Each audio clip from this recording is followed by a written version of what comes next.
All right, guys, so I got some bad news on the student loan front, but we also have a little bit of good news on the student loan front. So we're going to give you both of them here. So on the bad news portion is this.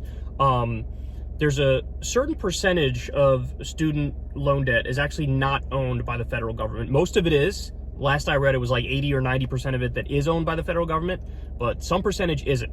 So what just happened is the Biden administration and the Department of Education basically backed off of attempting to get rid of the student loan debt for the student loan debt that's held by private companies. So overall, about 43 million people were positively affected by the student loan debt reduction. Now, a low of 2 million people and a high of 5 million people are not going to have their student loan debt reduced. And again, their concern is we're afraid of the lawsuits. We don't think we can win the lawsuits.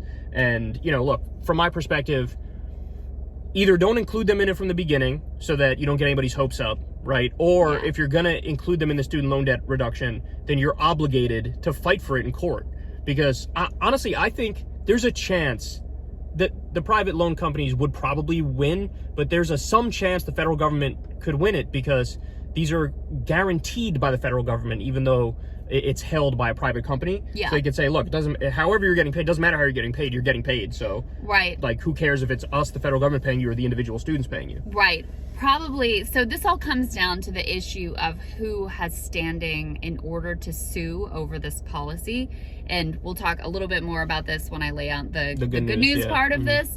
But basically, the activists who are trying to take down this policy are having trouble finding a group that is actually harmed by it.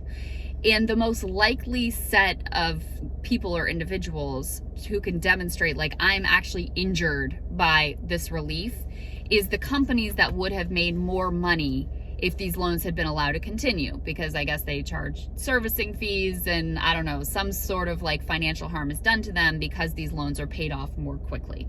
So I think that's the piece that they're afraid of, is that these student loan processing institutions could be the ones that could actually claim standing in order to sue. I 100% agree with you. It's fucked up what they did. I mean, they either shouldn't have included this subset in the program to begin with, or you got to go and fucking fight it out and, you know, try to like dare them to take it from this group. Because what it is, it's not the private loans, like the totally outside the federal government system private loans, those were never subject to this policy. This is this small subset. It's not actually that small. It's like several million people that benefited from an older student loan program where the loans were managed by private institutions, but the federal government backed it. That program ended in 2010. So that's why it's this sort of like unique subset of loans that this is that this applies to. But the estimate is this is about 4 million people who are affected, who thought they were good to go and now are not. So 2 to 5 million people now are not going to be subject to the student loan debt reduction. That sucks for those people. I feel terrible for them. I think that Biden administration should have fought this in court. But also, I do want to caution people too, because I've already saw a little bit of this bubbling up on Twitter. There are a lot of people who just see the headlines and don't even understand that there's still going to be like 39 million people who are affected by the student loan debt reduction in a positive way. So I also just want to caution people to be nuanced enough to read the facts of it and understand what really happened here. I'm also though frustrated by I think the legal argument that they put forward is not the strongest one. We talked about they're justifying it under the HEROES Act. There was, you know, the act was the Education Act of whatever, you know, 1965 Higher Education Act would directly allow the federal government to basically do whatever they want with all the student loans. They didn't do that. That's the one other presidents have used to justify student loan debt relief. So I don't know why they decided to use the HEROES Act. I think it's much more tenuous legal ground just based on the legal analysis I'm reading. So I don't think that they have executed this well. But okay, the conspiracy theory is he's doing that because he wants it to get slapped down in court. Like he wanted to be able to get the positive headlines without actually doing anything to address it. That's the conspiracy theory. Or if you even go a layer deeper than that, he wants the backlash that will inevitably come for the right when they strip away benefits that 43 million people have received, like the political benefit. But here's the thing. We'll know how committed he actually is to this, because if they slap that down in court, he does have the ability to just turn around and say, okay, I have a new justification, the 1965 Higher Education Act. So now you want to slap this one down? Go through court again. Go try it again. Yeah. So we'll see. The good news part is that the first lawsuit against this had been filed. This libertarian legal group thought they found someone that could claim injury by the policy.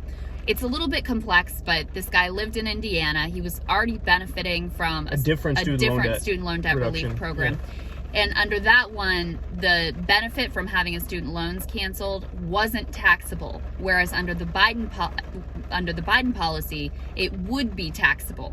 So he would now, if he was forced into the Biden program, he would have a taxable event and have to pay more taxes than he would have previously. So they're like, aha, we found him, someone who's actually injured by this. Well, the government just wrote in a line that said, guess what, you can opt out. And oh, by the way, in their legal filing, they said, this dude, we've already opted him out. Don't worry, sir. We see very clearly you don't want to be involved in the program. That's fine. So that one has already been tossed out and dismissed and is done. See, now that, I feel like that alone sort of destroys the conspiracy that Biden didn't really want to do this and he's looking for it to get slapped down, because if that was the case, he would sort of cheer this on and let it go, and hopefully they slap it down. But they fought that lawsuit, and not only did they win, they won immediately. It was like a flawless victory, Mortal Kombat type thing. Yeah, you know it was.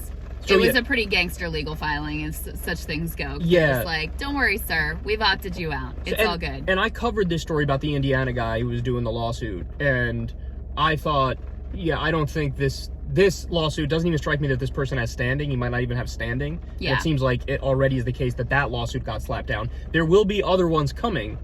You know, there's going to be more coming against this. They're going to try to find other people who have standing, and they're going to try to make an argument. But at least this one, you have the student loan debt reduction surviving the first legal attempt to bring it down. I mean, I think for the conservative movement trying to take this down, finding someone that has standing is probably the most difficult part, because ultimately if this goes to the Supreme Court, you've got a partisan Supreme Court. So, you know, as much as I just chided them for like their using the wrong legal rationale, does it even fucking matter when you have justices who are just gonna like decide how they want to rule based on their partisan affiliations? No, okay. They look for any legal rationale and justification they can to make the decisions they already want to make. Yeah. But if Biden uses the 1965 Higher Education Act, there's nothing they can do. You should even the Supreme Court's going to be like, look, we don't like it, but go ahead. I don't know. I just feel like they would find some way to justify it anyway. But you could at least make it as hard for them as possible. So, in any case, that's where the legal situation stands right now. They have not yet found someone who has standing, who can claim injury. The Biden administration is clearly trying to short circuit this other avenue that they could potentially take of the student loan processors, the private student loan processors suing because their business was harmed. So we'll see what they come up with next. None of these fuckers should exist in the first place. I know. All these obnoxious middlemen who are total parasites. Like, fuck you, get out of here. I said in our debate with Sagar and Marshall, I'd nationalize the entire higher education industry. Nationalize it.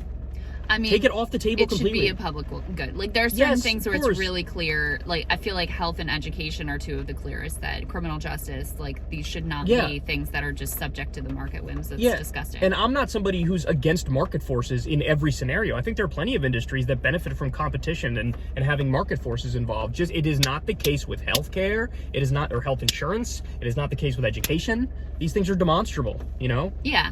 Yeah. So, anyway. All right, there you go, guys. We'll talk to you later.